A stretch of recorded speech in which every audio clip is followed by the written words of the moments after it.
Welcome to Beekeeping Today podcast presented by Bee Culture. Beekeeping Today podcast is your source for beekeeping news, information, and entertainment. I'm Jeff Ott. And I'm Kim Flatham. Hey, Jeff and Kim. Today's sponsor is Global Patties. They're a family-operated business that manufactures protein supplement patties for honeybees. It's a good time to think about honeybee nutrition. Feeding your hives protein supplement patties will ensure that they produce strong and healthy colonies by increasing brood production and overall honey flow. Now is a great time to consider what type of patty is right for your area and your honeybees. Global offers a variety of standard patties as well as custom patties to meet your needs. No matter where you are, Global is ready to serve you out of their manufacturing plants in Airdrie, Alberta, and in Butte, Montana, or from distribution depots across the continent. Visit them today at www.globalpatties.com. Thanks, Sherry, and thank you, Global Patties. Each week we get to talk about how much we appreciate our sponsor support, and we know you'd rather get right to talking about beekeeping. However, our super sponsors are critical to help making all of this happen. From the transcripts to hosting fees, software to hardware, microphones, and recorders, they enable each episode. So with that, thanks to Bee Culture Magazine for continuing their presenting sponsorship of this podcast. Bee Culture has been the magazine for American beekeeping since 1873. Subscribe to Bee Culture today. We also want to thank 2 Million Blossoms as being a sponsor of this episode. 2 Million Blossoms is dedicated to protecting all pollinators. You can listen to 2 Million Blossoms podcast at www.2millionblossoms.com from the website or from wherever you download and stream your shows. Hey, everybody. Thanks for joining us. Truly happy you're here. Glad you stuck through that opening. Hey, Kim, happy January. Yeah, it's January and it's cold, but it could be worse. Yeah, but then it has too, hasn't it?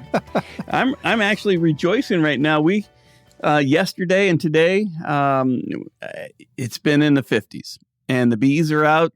It's really, really fun to see, and I was able to check on feed supplies and put a couple pollen patties out there, and just it's good. It's good to work with the bees again. Yeah, but you've been measuring rain by the foot, haven't you, lately? Well, it's been the Pacific Northwest liquid snow. Yeah. Yeah, you said rain, didn't you? So yeah, it's been raining. So it's seeing the sun really makes a difference. Puts a smile on this boy's face. Yeah. Yep. So Kim, we have received in our email box a new story update from Ed Colby. You know Ed from your editor days at Bee Culture. Yeah, I'm looking forward to hearing him read this. I worked on the book when he was putting it together, and I'm looking forward to him reading this one. Real good. Well, let's get right into Ed's reading of the story about, he calls Terry Bradshaw, and it comes from his book, A Beekeeper's Life, Tales from the Bottom Board, and that's available for wherever you download and buy your books. The reason I call her my gal Marilyn is because Terry Bradshaw does. She taught him to ski. A few weeks later, on the David Letterman show, the iconic Hall of Fame quarterback gushed about his vacation in Aspen and about that gal Marilyn. At one point, Letterman interrupted to say, "Wait a minute, Terry, you're a married man. Who's this gal Marilyn?" Bradshaw's aw shucks persona is no put on, according to my gal. While he was making a cell phone call, Marilyn overheard him say, "How's your mom and them?" Marilyn cracked the whip on me after we got back from the Apomondia Bee Conference in Ukraine. I landed in the hospital prior to the trip and couldn't do any fall bee work before we left. Now, it was mid-October Indian summer here in Colorado, and I hadn't poked my head inside a beehive for 6 weeks. Paul pulled my honey for me in September, but I hadn't treated for mites or fed any light hives. I still needed to get 40 colonies ready to go to California for the almonds on one of Paul's semi-loads.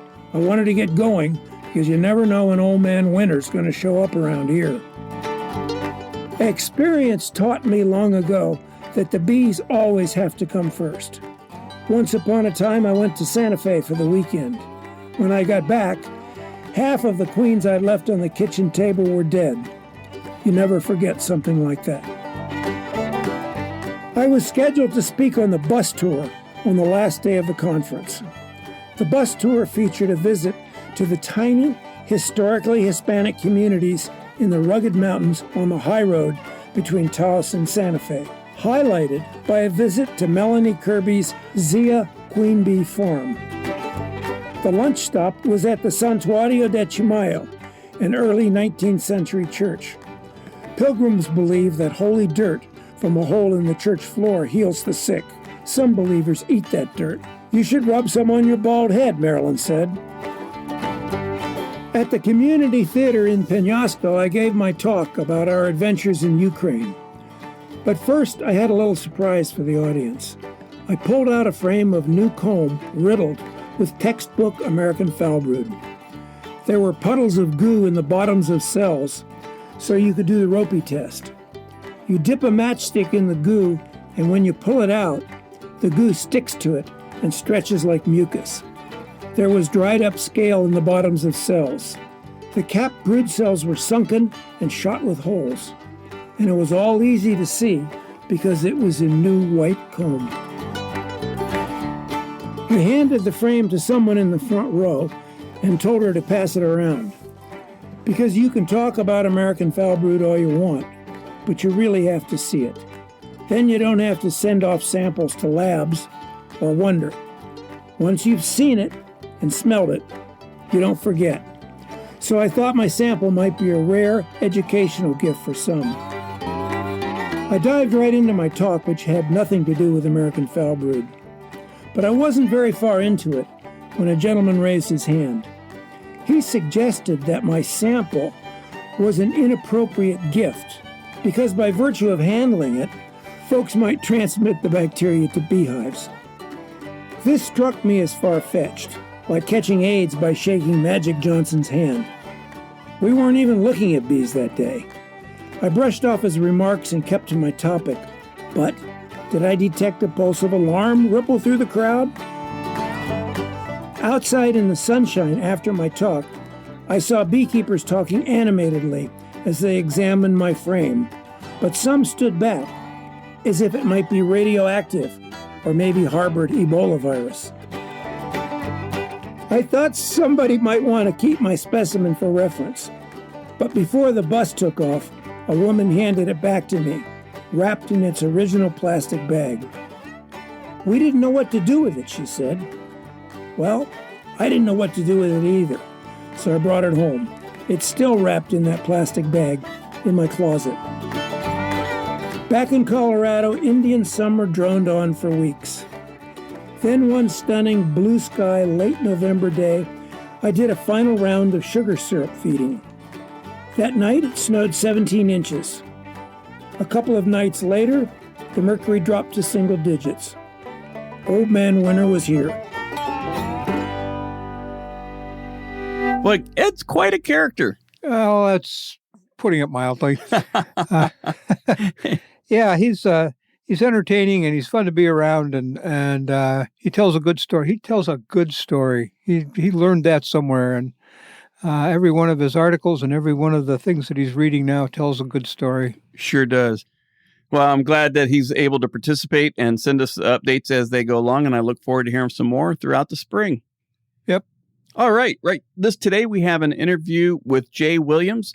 And if you remember, Kim, Jay was part of the Good Food Awards honey finalist. And we get to hear from him today about South Hall Farm exploits. And how he did in the contest. Yeah. That's what I'm waiting to hear. That'll be good. I'm looking forward to that update as well. All right. Well, let's get right to that. But first, a quick word from our friends at Strong Microbials. Okay. Hello, beekeepers. Your honeybees face a lot of challenges out there. Unbalanced food sources from monoculture crops, holding yards, drought, food shortages, antibiotics, pesticides, and pathogens like chalk brood. To overcome these challenges, your bees need the multiple bacteria that are in all nectars, pollens, and the environment. These bacteria aid honeybees' digestion and improve your honeybees' response and resilience to pesticides. Now you can help improve your honey colony health with a quick, easy, and safe-to-use product. Strong Microbial's Super DFM Honeybee uses naturally occurring bacteria to restore the healthy gut biome of your honeybees. Check them out today at www.strongmicrobials.com. Hey, and while you're at the Strong Microbial site, make sure you click on and subscribe to The Hive, their regular newsletter full of interesting beekeeping facts and product updates. Hey, everybody, welcome back to Beekeeping Today podcast. Sitting across a virtual Zoom table right now, we want to welcome back Jay Williams of South Hall, right there by Nashville, Tennessee. Welcome back, Jay. Hey, it's great to be here. Thanks for having me. Oh, you bet. Good to see you again, Jay. Yeah, it's a thrill to be on the wires with you guys. I love listening to you, and it's always exciting to actually see you in person. Well, we're happy to have you back. As many of our listeners will recognize, Jay was on our show last fall as one of the Good Food Awards finalists, and we'll be talking about that here coming up. So, yeah, it's great to have you back, Jay. It's awesome to be here. I feel like we have a lot to talk about. I'm going to try and scale or pull back the reins a little bit so I don't yap on too much. You guys keep me in line because I love bees and I can talk about it all night long. You know? Well, that's 99% of our audience. The 1% is a spouse sitting next to the beekeeper listening. So, yeah. So Jay, we didn't get into this in the Good Food Awards. I just want to just start off with how did you start your interest? Give us some of your background on bees and beekeeping. How'd you fall in love with bees? Yeah, sure. So I'm from New York. And I grew up in a family of actors. We had nothing at all to do with agriculture, bees, you name nothing. Literally, I grew up making plays with my sisters in front of my parents. That's all we did. And so I never thought I'd be in the position I'm in right now. So we moved to Nashville about 13 years ago. And right when we moved here, my wife read an article, read a newspaper article about how the bees were in trouble. And I was like, why are they in trouble? Why is everybody afraid of honeybees? And, what can I do to help? I've been a fireman for about 20 years and I just like helping people, like helping things. And it was sort of like this natural progression of all right, well, here's something else that's kind of cool and, a little exciting, a little adrenaline rush. And, you guys are just like me, one thing led to another. I started with 2 colonies, right? And I was so proud of my double deeps is what I would always call them, right? Because that was a big deal to me that they were 2 double deeps, and it turned into just an obsession. I like to, I feel like I should say, my name is Jay and I'm addicted to beekeeping because it's true. I live and breathe this stuff. I can't get away from it. I'm the guy where, my wife is literally elbowing me saying, quit talking about virgins and mating in public. This is really awkward. You're way too into beekeeping. You need to throttle back. And it's just been the case ever since I started. I manage between, 75 and 100 colonies, but really, this has taken off in the business of, beekeeping to me is more about, protecting the bees and preserving the bees and educating others. I'll be honest, it's not really about the honey. But over the years, I've failed a lot. I want to say that openly here. I've failed a lot and it has taught me a lot. And I can, say with confidence that you can make money at beekeeping. You can survive at this. When I first started, an old guy sat me down and he was like, dude, you need to relax. You're not going to make money at this thing. Beekeeping is fun, but it's a money pit. He's like, you ever seen the movie Money Pit? This is it. This is beekeeping. And I disagree now. I'm living proof that you can actually make a living doing this. So I'm really excited that in 13 years, it's been a great journey. I in no way know what I'm doing. As most beekeepers out there, we're all trying to do the best thing we can. But it's any man or woman's game. And that's what's really fun. That's what keeps drawing me back in and trying new things. And hopefully we'll talk about some of them. Tell us a little bit about your Williams Honey and the relationship with Williams Honey and South Hill and how that got started. Yeah, so I've been running Williams Honey Farm in Nashville for a while now, and like I said, my business started out as I wanted to make some honey and kind of do what everybody else who usually gets into beekeeping wants to do, and I started to realize that if I do everything perfectly and I my mating cycles go right and the basswood blooms at the right time and all these other things, I may get a certain amount of honey crop. But if Mother Nature decides, well, I don't really feel like, having the perfect weather, and I, again, do everything perfectly, I'm not going to make that honey crop. And as a result, I'm not going to be profitable. And I think the lesson that I've learned over the years is that, you've got to at least make your money back. You can't keep pouring money into this thing, because you're not going to get the support from your family, or in my situation, my wife. She's just going to say, "What are you doing? You're throwing money into this thing. At least make your money back." And so, the business of Williams Honey Farm kind of grew into, how do I teach people, and how do I become a consultant for people, and how do I mentor, and what are the niche markets that I can get into, so that I really can make money. I like I said, it's not about the honey, but you'll never see my honey in a standard queen line jar. You'll never see me do exactly what the rest of the guys are doing out there. And because of those little kind of tweaks that we've made, I've been able to finally become profitable and survive. And then this business has turned into, we teach beekeeping schools every single year. I have this thing called Tactical Beekeeping Academy, which is an online school, so that people can, take classes any time of year.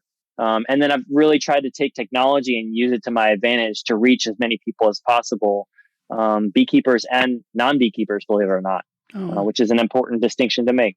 Yeah. Jay, it sounds like you got a 40-hour day. I outsource the heck out of everything, Kim. Don't worry. Squeezing all of that in, and it sounds impressive, all of the things that you're involved in. So let me back up a half a step. And if you were going to sort of categorize this as your business, some percent of this is keeping bees, some percent of this is marketing, and some percent of this is all of the other things you mentioned, teaching and touring and all of those things. Kind of, how does that percentage work out for you, the way that you're doing it? It's not going to be the same for everybody. I appreciate that, but that kind of, if I'm looking to get started, or I'm started already and I'm looking at what's the next, what can I kind of think of how much time this is going to take out of my life, the way you're doing it? I think that's a great question, because when you're first starting out, all you're trying to do is keep your bees alive, right?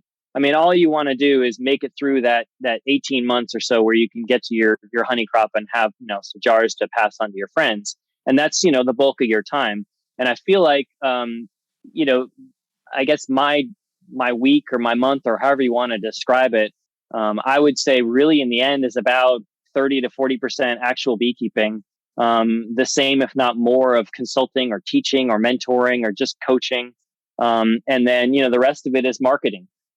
So maybe 20% or so of really trying to get your brand and your marketing tactics or techniques out there, so that you can sort of, build your foundation and be able to survive tough times or great times.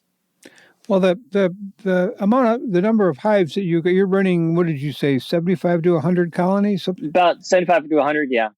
Okay, so you're making barrels of honey, and well, I mean that much maybe. honey. You're selling some of that, not over the counter at the local farm market. Where else are you selling your honey? Yeah, so the majority of my honey goes to, we only have less than 5 wholesale accounts.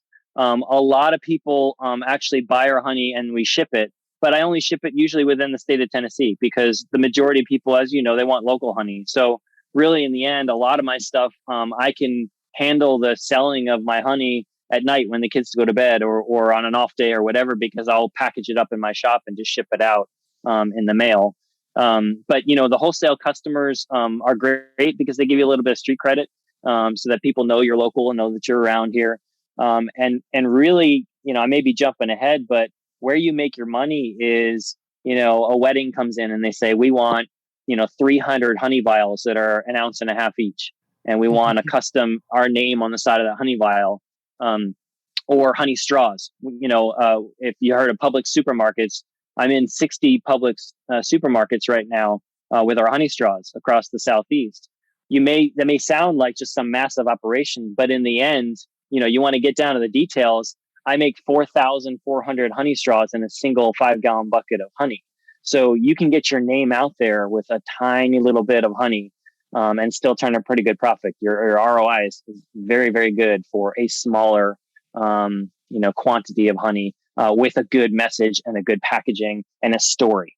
That is really the core. That's the essence of the survival here. Is you've got to be able to tell a story. You got to be able to give an experience to your customer. You got to have them feel like they are a part of your organization, a part of making a difference, and also part of the celebration. As corny as maybe that sounds, it's true. Like, people want to celebrate this honeybee, celebrate the honey and the sweat that you put into it, and the backaches that you went through, and they're willing to pay for it. And because of that, I'm here today to be able to say I'm surviving as being a beekeeper.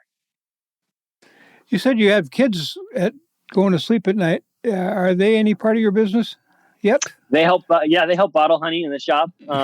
They're tough because they're always raising their cost per hour. They're always asking me for more money.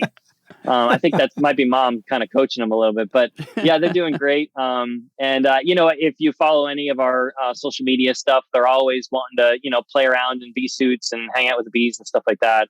I would say that, I'm the guy on the ground really doing it. They are, having fun with me. And then my wife is the one who kind of keeps us all in line. Yeah, it's a fun little happy family we got here, that, loves bees and loves everything to do with pollinators in general. Very lucky. Very lucky for sure. You're talking about the marketing. So let's just touch on that real quick. One of the things that I think the first time I became aware of you was on Instagram, and just a funny little skit you did on that. Can you talk a little bit how you're utilizing social media in your beekeeping business as part of your overall plan? Yeah. So I think something like that may kind of help your listeners to kind of go through, walk with me down this quick little road here. Mm-hmm. When you're wanting to get your name out there, or you're wanting to try and figure out how do you survive a beekeeper, how do you make a little bit of money, you have to ask yourself, this is all just my opinion, but you have to ask yourself a couple key questions. And you have to sort of go down a road of self-discovery. You got to know the difference between branding and marketing. And I won't get too deep in the weeds here, but branding is who you are. Branding is what are your values? What are you trying to accomplish? And marketing is more of how do you get that message out there and the tactics? And once you sort of discover the core of who you are, and then you discover how are you going to get that message out there, things sort of speed up a little bit, and it becomes a little bit more fluid. And so, one of the ways that we get our name out there is through Instagram Reels, or just in general social media. And I'll say that it's actually really fun. And you shouldn't do any of the stuff that I'm telling you to do, by the way, unless it's fun to you.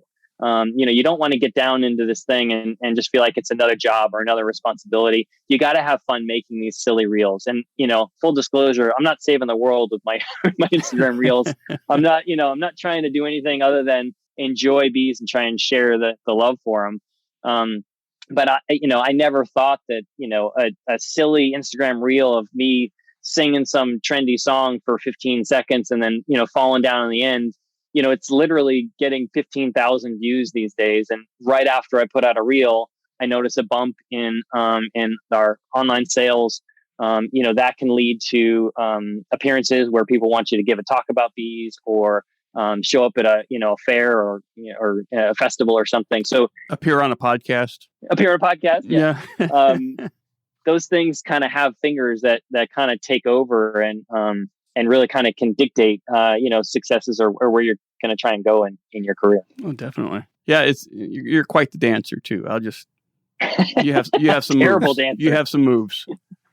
Well, it's funny you say that, because I think another lesson is you gotta be transparent. Don't try and be everything's perfect. That's one thing, it's a love and hate with social media, right? Because everybody wants to show how everything is perfect. Well, if you look really kind of closely at some of the stuff I put out, I'm showing you how badly I screwed up. I'm showing you that super that I forgot that I didn't have any frames inside, and now is a big chunk of honeycomb. And what are you going to do? I feel like the more, the more you get into this thing, I feel like it's an inherent responsibility that all of us, all three of us, we kind of have to show that we are not perfect. There's a lot to this hobby. And we need to be stewards of good information too. You mentioned I do silly videos, but I also put out things that, I believe will help new beekeepers. Yeah. And if you are going to get into that, if this is the road you want to go down with your honey business, just make sure that what you're putting out there is vetted, peer reviewed or something other than, when I first started, I went to, the bee clubs, and it was, I would overhear someone saying, oh, this is how you fix small hive beetles, or, oh, no, what you're doing is totally wrong. This is how you fix a mite infestation. And if I turned around and just blasted that all over the internet, I kind of feel like that's irresponsible. And, I don't want to get on a high horse, but I do feel like if you are going to be given this chance and this microphone to really try and promote beekeeping and your business, just, kind of take a moment and make sure that what you're putting out there is good information and it's from a reputable source. We totally agree. Yep, good advice. Better Bee is pleased to sponsor today's episode of Beekeeping Today podcast. For over 40 years, Better Bee has supplied beekeepers across the country with the tools, equipment, and knowledge needed to succeed. Because many Better Bee employees are beekeepers themselves, they understand your needs and challenges and are better prepared to answer your beekeeping questions. From their colorful catalog to their support of beekeeper educational activities, including this podcast, Better Bee truly lives up to their tagline of beekeepers serving beekeepers. See for yourself at betterbee.com. We first met you when we were talking to the Good Food Awards people, and you were part of that discussion. Do you want to share with us how that went this year? First off, let me interject something here. One thing I'm really curious about is what kind of honey did you enter? We entered wildflower honey, which is one of those catch-alls for everything that we can put together in a season. The full breadth of all the different flows and tastes and whatnot. I'll say that I don't know if I give you guys 100% the credit, but I will give you guys something. You are definitely good luck because we ended up winning, which is really exciting. Wow. They just announced it last Friday. Yeah. Congratulations. Wow. Commission checks are coming your way. Well, Excellent. I'll go check. I'll be checking the mail. Yep. Good. Yeah. Keep checking. Yeah. It was really exciting. I'm really proud of the honey that Southall made. We did spend a fair amount of time trying to make sure that what we were putting out there was right and worthy of winning. And so, I didn't harvest my honey. Like I said, I got the entire season's worth of flavors, which I'm more partial to. I feel like I have more room to pair that with, different foods and really talk about, the beginning, middle, and the aftertaste. Before we submitted it, we actually got the whole culinary team and the farm cultivation team as well to come together and taste it and kind of decide, do we want to put this out there in the public? Is this worthy? Do you really feel like this is a good year, a good vintage?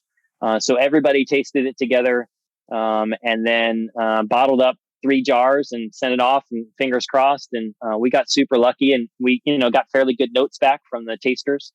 It's a thrill to be on this kind of a national platform from our honey. We only have about 40 hives there. And these hives are something special, if you ask me. It's something to be able to say the best honey in the world. Well, yeah. I don't know if I'm allowed to say that, but it's very exciting to say we are a Good Food Awards winner for sure. There you go. Especially across the Southeast. Yeah.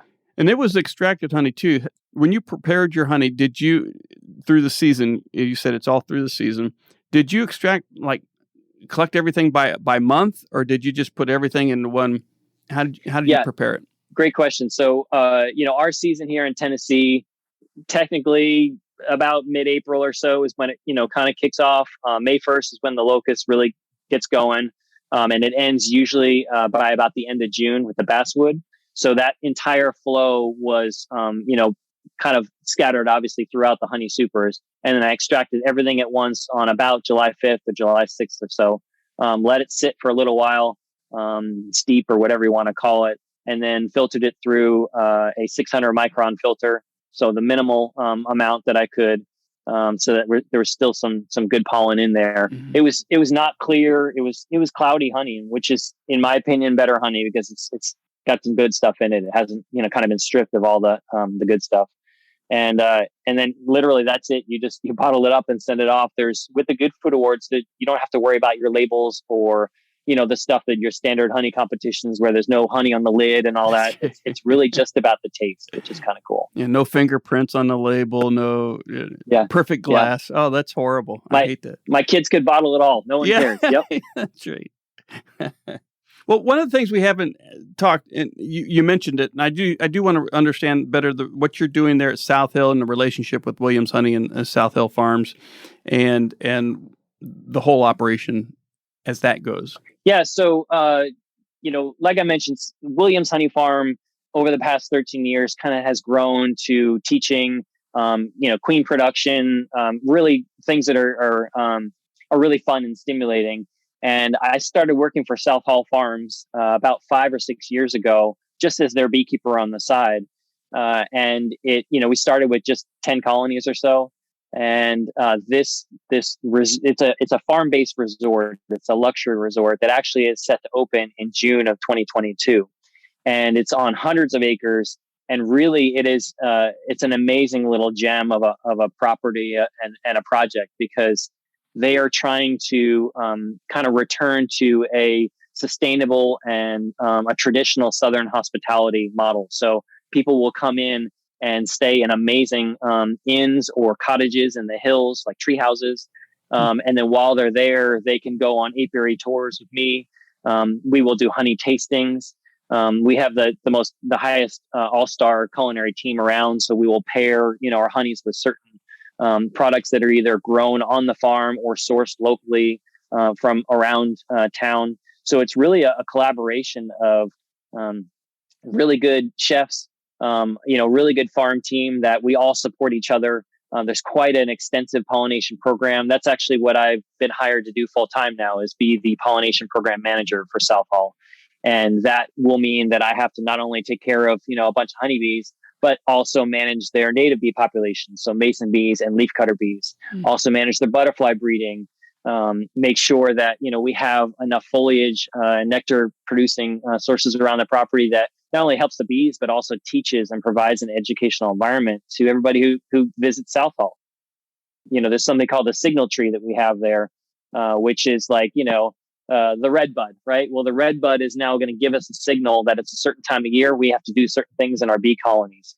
Bottlebrush buckeye, all these, kind of trees that are really, to me, they give me a signal for what I'm supposed to do in the year. And that's an example of why, this project is like nothing I've ever experienced before. And I'm super excited to be involved in it. And I only could have gotten to this point if, Williams Honey Farm, no one survived, that we charged enough for our honey. And number two, we love what we're doing. And it's not just me, it's my whole operation here. We love talking about bees. We love teaching people. And I am trying to raise bees that my kids can enjoy someday, not just me right now. I feel like we need to look, even farther. And it's that kind of a system that I've been super blessed to be able to now be able to do this full time for South Hall Farms. Sounds like a great operation. Yeah, it's really fun. I think we're going to have to visit, Jeff. Yeah, and I have family members who love Lynchburg area for the bourbon tours. So, I can stay there at the South Hill Farm and work the bees with you, and the rest of the family can go to the Blantons or wherever. I don't know. They could tell you all about it. I don't know. Yeah, let's do it, Kim. Let's do it. Come on by. We'll be grafting about 3 or 4 times a year, so I'll put you guys to work. Well, no, I didn't want to work. You said resort, and that's what I'm keen on. Well, it's a working farm. Oh, I see how this works. Yes, it sounds like it's a working farm. Definitely. So one of the things that you brought up, and we've just kind of sit there for a moment, was how do I put it? The way, if I'm gonna grow, if I want my business to grow, and I can't do it, I can't grow and spend a lot of money and not make that much money back. I don't have that kind of background. So if you were, as you started, or you've seen other people start, how do I approach this from a break-even perspective, not knowing whether I'm going to be able to? You see where I'm going here? Yeah, definitely. So again, this is just my opinion, but I feel like there's a couple steps you need to take. First, you got to figure out who your audience is. And that's actually easier than it used to be. So if we'll just use social media, for example, if you're online right now, I can tell you, I have 82% of my followers are female. I know that their ages are between 34 and 55 years old. I know their general income levels and what they're interested in. And once I know all that stuff, and this is all free and open information, believe it or not, I can then figure out, okay, this is the person that likes to hear what I have to say or my messaging. What are the other things that they may be more interested in? So once you figure that out, then you actually can find your niche. And once you find your niche, that's where you start to make your money. So like I mentioned earlier, like, wedding favors and event gifts, you can make a whole lot of cash that way and offset any sort of losses you might have in your business. I think it's important too to look at, let's use honeycomb. Let's use a honey super as an example. A full honey super of honeycomb. If I'm going to harvest that honeycomb, or even if I'm just going to take a frame out and sell it to a chef who wants to have, a cut comb honey charcuterie tray at his restaurant, I know that, it's going to be about in my market, it's going to be about $115 a frame. And I run all 8-frame medium supers. So in an 8-frame medium super, that's about, just over $900 that I will get in return for one honey super of honeycomb. If I'm going to extract that honeycomb and not, make it cut comb honey, then it's going to come out to, about $450 in retail value for that super. Once you figure out those sort of little techniques and you figure out, okay, well, wait a second here, like I can get a niche of I'll be the honeycomb guy. Then believe it or not, just all of a sudden everything turns on. And now you are making a whole lot of money because you've now niched down, you've focused down to something that you're really good at. If you want to make propolis, if you want to, I can go on and on, as you guys know, there's many little markets to go through. But once you figure out my customer loves raw honeycomb from Franklin, Tennessee, and my customer is basically in Middle Tennessee, and they are willing to spend, $22 or $25 for a small, almost business card size chunk of honeycomb, then you really can start to turn, your profit, and you can reinvest it and build your business, slowly. You don't ever want to do this on credit or anything like that. You build slowly over time by finding this niche. And I want to make sure that I stress here that I feel like I am producing a rare and valuable commodity. I feel like I need to charge something for it. And this is, kind of a hot debate in some beekeeping clubs, because inevitably you'll get sort of an older timer that says, I've always charged $6 a quart and that's what I'm going to do. And, that's how things work. And that's great. But for me, I have hurt my back, broken bones, had to have eye surgery, gotten tick diseases. I mean, I am really out there working very hard. And I feel like I need to charge something to be able to keep doing this. And it's because of that, I'm able to say, what I'm doing matters. And my audience, that person that I've figured out is my follower, is willing to pay for it. And everybody's happy. And I've given them an experience that they can be proud of. And I'm happy about it too. No one feels like they're taken advantage of at all. We're sort of joining in this journey of trying to protect the bees. And I feel like that's how you do it. You got to break it down that way. Jeff, I think we've just had a whole semester of marketing. That's right. Well, it's really, you're treating it as a full business, not as a glorified hobby. And because when you treat it as a full business, you understand, as you've laid out so eloquently, you understand your market, you understand who your customer is. You produce a product specifically for them, or actually you produce a product and you have the right market you find the right customer for that product, and you treat it as such, and you work within your means. You don't go out, extend yourself on credit. And I think it's for someone who's wanting to take their hobby and go become a sideliner and ultimately to a commercial beekeeper who can spend their life with bees. That's what you have to do. You know what you have to do as well is you got to be able to. My wife is an actuary, which I don't know if you're familiar with that is, but she's a number cruncher, and she will shoot you straight.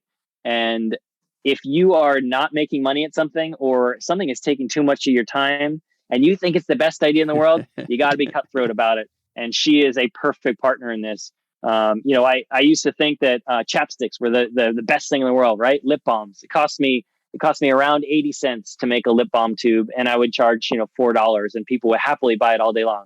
Well, guess what? It took me forever to make those stinking lip balm tubes, and my time is worth something. And, if I'm spending forever making these things and taking over the whole shop and it's a big mess, it was not a good product. And I had to swallow that pill and accept it. And you got to have someone that, kind of helps you and says, stick with what you're good at. Don't start getting into something you don't know how to do. Boy, those kind of conversations are hard enough, but having it with your spouse would be even more difficult. That's a big pill to take. But it goes back to a lot of things in running a beekeeping business, and that's the basic functional question: what's your time worth? And if you know what it's worth, and you're not making that worth during the time that you're spending, then you're exactly right. You got to do something better, different, faster, smarter, and make it worth your time. So, good advice. The toughest question you can ask a beekeeper. I can stand in front of a room full of 50 beekeepers and I'm going to say, how much does it cost you to make a pound of honey? I can count the people that actually know on one hand with fingers left over. So what you're saying is you got to be able to answer that question. What does it cost you to produce a pound of honey or wax or whatever? But if you know it costs you $12 to produce a pound, you're not going to sell it for $10.50. Well, you shouldn't sell it for $10.50 or give it away. Yeah. It's hard. It's a hard conversation to have because your ego always gets in the way, right? Because you want to be like, I'm everything to everybody and I know what I'm doing. And in the end, we're all trying to figure this out. And you can't please everybody either. And that's a really, really hard thing that I've had to go through is I can't be that great beekeeper for every single thing out there. I've got to niche down. I've got to say, all right, I really like grafting queens. That's what I'm going to do. I don't produce packages, I love making creamed honey, but it takes an awful long time. So instead I'm going to stick with liquid honey. But you got to figure this stuff out too. So you should be able to experiment. I don't think there's anything wrong with that. Good point. Exactly. Because your audience isn't permanent. Your market isn't permanent. It's going to change and it's going to grow and or evolve in some way. And you're going to have to be ahead of it. You got to be able to read the handwriting on the wall and say, okay, I can see next year we're going to need to be a lot more of that. So good advice, Jeff. I'm glad I tuned in. Yeah, this has been a great talk with you, Jay. Found some great information and to find out that you won the GFA awards or Good Food Awards is really good too. What a great treat. I gotta say one thing, Jeff. I think, if I'm not mistaken, I think this guy read a book I know about called "In Business with Bees." There's a lot of that in there. We ought to have that. We ought to have that author on the show sometime. Do you think we can arrange that? Look at that. I think half of Kim's books are on my wall behind me. I didn't plan this at all. Yeah, I was going to say you just set them up, didn't you? Come on. You or Larry Connor is basically all over the house. You're keeping good company, Kim. Yeah, well, that's good. That's good to know. Wow, what have we missed? What kernel of, what gem of information have we not asked you about so that we can wrap this up and we'll know it all? I don't know. We've been all over the place. I mean, there's a lot to it. I mean, I feel like there's a couple key things that I want to make sure I stress, which is try. Be ready to fail and use your failures to bounce right back up. It's not about what you feel, that it's what you're going to do afterwards, and put things out there that you're not sure, if they're going to work or not. I got a lot of my boost from a silly, iPhone video that was literally 30 seconds long that I took in 2013 or whenever it was. I put it on the internet and it went viral, and it's sitting at around 6 million views right now.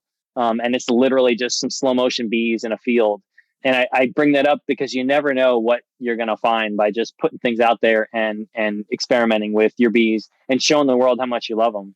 And again, inviting the world into your transparent environment where things may go wrong, but things also go right, and they get to enjoy or celebrate in the journey with you. And once you do that, I think you'd be surprised. I think things will start hopefully paying for themselves or and going in a positive direction instead of in a negative direction. So that's my advice. I'm sticking to it. That's a good one. That's good advice. Good advice. It's good advice for everything, actually.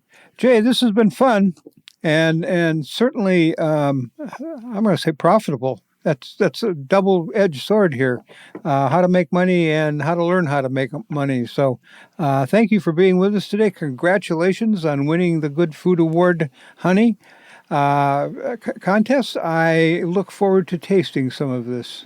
Jay, also, you mentioned on so many different things, and I know you're working on a lot of different things. We'll look forward to having you back here not too long down the road to find out what's happening at South Hill Farms and Williams Honey Company. Thanks a lot. Yeah, I mean, it's a pleasure being here. I love talking to you guys, and I feel like there's a lot to talk about. So even if we got into little nooks and crannies here and there, it's still a big thrill. So thanks, and I look forward to being on again someday if you'll let me. Count on it. Well, thanks a lot. You take care. Thanks a lot, Jay. All right, have a good one. Jay Williams, man, he has a lot going. I'm really excited to have him on the show. Yeah, the amount of information that he gave today was you could write a book on on beekeeping business marketing and how he has accomplished what he has. I got to say one thing. I wonder what it would be like talking to him after 2 cups of coffee. Yeah. Oh man, he's got a lot of energy but more power to him. Yep. He's got a lot of irons in the fire, and they're all just doing a great job. Yep. It sounds like. And his 3 kids are, if you got to have help, he's got his 3 kids working with Jack and Sam and Leo, working with him. And I tell you, if you got to have a family business, the whole family's involved. That is maybe the neatest part of this, all things considered. Yeah, makes it all click. And speaking about his business, I do want to correct myself. I think throughout the entire conversation with him, I was calling it South Hill Farm there in Tennessee. And in fact, it is South Hall Farm. And that is correct in our show notes and the links and everything. But I do want to correct myself. And apologies to Jay for my stumbles. And also, we were talking to him after the show, and he was talking about how important it is when you're doing this business to try to batch what he called batching his work efforts, which was, I think, a good advice for anybody running a business. Well, it keeps you focused. That's for sure. Yeah. And if you get your hens in a beehive, you don't want to be taking them out of beehive and going over to the truck and fixing something there and then going over to another hive. You want to finish that hive and beyond. And that's the kind of thing I think he's talking about is do one thing, do it well, get it done, and go on and do something else. And if you can stay focused like that, and I don't have any trouble with that at all. You know me. Yeah, I'm like a ferret on a double espresso most days, but it's But yeah, I thought it was a great approach where he was saying in this business, when you sit down to do something, try to get it all done for the week. So it's kind of analogous to if you're working in the bee yard, work in that bee yard, get that bee yard done, and then move on to your next thing. Don't start in that bee yard and say, oh, I need to go into the drugstore and leave the bee yard and go to the drugstore. I mean, just get all the work done for the week. I think that's really good. Good advice. So, we had fun with Jay and look forward to having him back. Yep. I think we can learn more. Yeah, I do too. Well, that about wraps it up for this episode. Before we go, I want to encourage our listeners to rate us 5 stars on Apple Podcasts, wherever you download and stream the show. Your vote helps other beekeepers find us even quicker.